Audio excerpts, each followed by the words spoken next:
In the dimly lit streets near downtown, a young man named Jake found himself at a crossroads. Driven by desperation, he had just robbed a convenience store, clutching the stolen cash tightly in his trembling hands. Adrenaline coursed through his veins as he dashed through the labyrinthine alleys, heart pounding with every step. In his frantic escape, Jake's eyes fell upon a sight that would change the course of that fateful night. A girl lay motionless on her back, seemingly unconscious. Next to her, a man knelt, uttering her name with a mixture of fear and desperation. "Simon, Heaven, wake up, please." Jake hesitated for a moment, his conscience warring with his desperate need to escape. The man's voice was filled with anguish, and the sight of the girl lying so still tugged at his heartstrings. The world seemed to slow around him as he struggled with the decision that could define the rest of his life. In an act of empathy he had never expected from himself, Jake approached the man and the unconscious girl. "Turn her on her side," he urged, his voice urgent, as he realized the gravity of the situation. The man, stunned and disoriented, could only stare at Jake, his mind frozen with shock. But Jake didn't let hesitation consume him. With a deep breath, he gently turned the girl onto her side, remembering something his aunt had told him when he was younger, a simple act that could make a world of difference. To his surprise, the girl let out a loud gasp, her body jerking as she coughed and sputtered. Her eyes fluttered open, and she took a shaky breath, disoriented but alive. Jake's heart swelled with relief, but there was no time to celebrate. The sirens of approaching police cars echoed through the alleyways, closing in on him.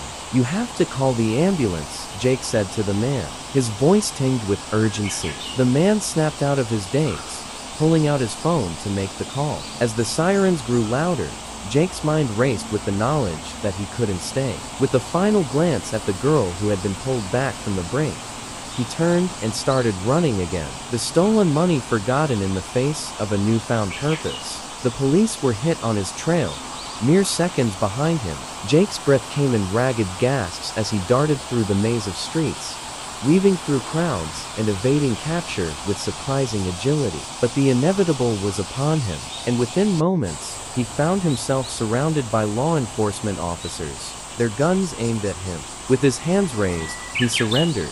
Jake knew that his life was about to change forever. The consequence of his actions weighed heavily on his conscience, but the memory of the girl's gasping for life lingered in his mind, filling him with an inexplicable sense of redemption. As he was handcuffed and led away, Jake couldn't shake the image of the girl he had saved.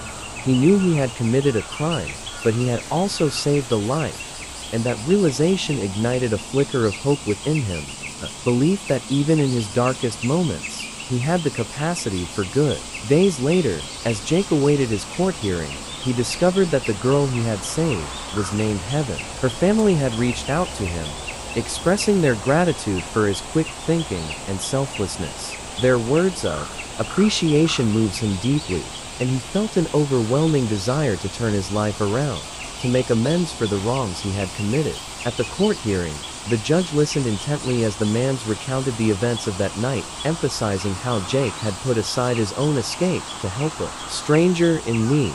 The judge's stern expression softened, and he nodded thoughtfully. When it was Jake's turn to speak, he expressed remorse for his actions, acknowledging the gravity of his crimes and the impact they had on others. But he also shared his newfound understanding of the value of life, the importance of compassion, even in the face of desperation. The judge deliberated for what seemed like an eternity before delivering his verdict. He recognized the severity of Jake's crimes, but also acknowledged the extraordinary act of saving Heaven's life. With a sense of justice tempered by mercy, he sentenced Jake to rehabilitation and community service, believing that it offered a chance for redemption and growth. In the months that followed, Jake embraced his second chance with a fervor he had never known. He dedicated himself to community service, volunteering at a local youth center and helping to mentor troubled teens. He saw himself in their struggles and sought to offer them guidance and hope for a better future. Meanwhile, Heaven continued her recovery, grateful for the stranger who had saved her life. The bond between her family and Jake grew, and they offered him support as he tried to rebuild his life. They believed in his potential for change. just as he had believed in himself that fateful night. As the years passed, Jake's life transformed in ways he could have never imagined. The darkness of his past had given way to the light of redemption, and he had found purpose in helping others find their way. He had traded a life of crime for a life of compassion, and in doing so, he had become a source of inspiration for those around him.